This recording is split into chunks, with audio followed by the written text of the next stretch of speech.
అక్కడ బహిరంగ ప్రదేశంలో సిగరెట్ తాగితే జేబుకు చిల్లే, ఏకంగా 13,000 ఫైన్ కట్టాల్సిందే. ఇదెక్కడో కాదు, యూరోప్లోని అత్యంత ప్రజాదరణ పొందిన దేశమైన ఫ్రాన్స్లో. త్వరలోనే ఈ నిర్ణయం అమల్లోకి వస్తుందని ఆ దేశ ఆరోగ్య శాఖ మంత్రి ప్రకటించారు. ఫ్రెంచ్ ప్రభుత్వం తీసుకున్న నిర్ణయం ప్రకారం ఇప్పుడు బహిరంగ ప్రదేశాల ధూమపానం పూర్తిగా నిషేధించబడింది. ఎవరైనా దీన్ని ఉల్లంఘిస్తే వారికి 13,000 వరకు జరిమానా విధించబడుతుంది.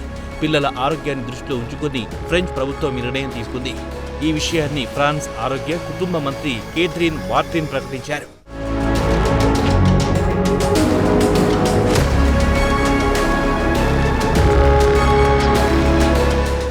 ఈ నిబంధనలు జూలై 1 నుంచి అమల్లోకి వస్తాయని ఆయన తెలిపారు. అయితే బహిరంగ ప్రదేశాల్లో ధూమపానం నిషేధించాలని ప్రజలు చాలా కాలం నుంచి డిమాండ్ చేస్తున్నారు. ముఖ్యంగా బీచ్లు, పార్కులు, బస్ స్టేషన్లు, ఆట స్థలాల వంటి పిల్లలు తరచుగా వచ్చే ప్రాంతాల్లో ధూమపానాన్ని నిషేధించాలనే డిమాండ్ ఉంది. దీనికి సంబంధించి ప్రజాభిప్రాయ సేకరణ జరిగినప్పుడు 62% మంది ప్రజలు ఈ నిషేధాన్ని సమర్థించారు. ఫ్రాన్స్ బీచ్లు, పార్కులు, పాఠశాల సమీపంలో సహా చాలా ప్రదేశాల్లో ఆరుబయట సిగరెట్ల వంటి ధూమపానం చేయడం పూర్తిగా నిషేధించనుంది. అయితే కొత్త నియమాలు కేఫ్ టెర్రస్కు వర్తించవు. దీంతో పాటు ఎలక్ట్రానిక్ సిగరెట్లు కూడా ఈ నిషేధం నుండి మినహాయింపునిచ్చారు.